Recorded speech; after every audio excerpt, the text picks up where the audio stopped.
know, I'm not much of a sports guy and never really have been. I tried my hand at various sports as a kid and while in middle school and high school, but alas, I never really had the genes or ambition to be very good at or super competitive at sports. Now my son, on the other hand, little C, he's more of a natural athlete, especially when compared to me. He did pretty well in soccer and he kicked butt at rugby, but when I asked him what he enjoyed most about playing, his answer surprised me a little. He said that his favorite part was just being on the team. So like his father, what he enjoyed most and what he loved really about sports was hanging out and being a part of something bigger than himself. Enjoying that bond that comes from sharing goals and experiences with others. When my kids were young, there were times when they treated each other in ways that were exactly the opposite of this, okay? They acted as if they were on opposing teams.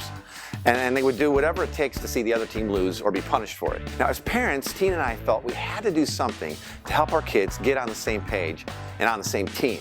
This was especially important because I travel a lot, sometimes for extensive times for work and ministry stuff. I needed the kids to be much more of a cohesive and loving unit that pulled together, helped out their mom, helped each other, and lived as if they actually cared for one another.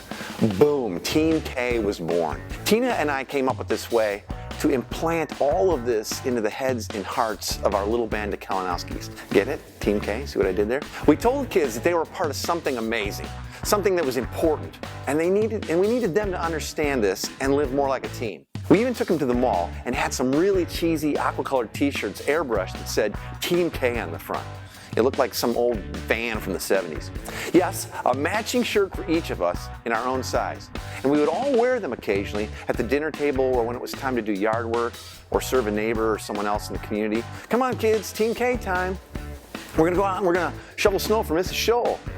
Or when I'm out of town for the next few weeks, I really hope that Team K will be super helpful around the house.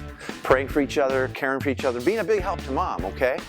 Now, as corny as this all sounds, it worked. Team K became the thing we used to identify our family at its best. A rallying cry to serve others and hang out together.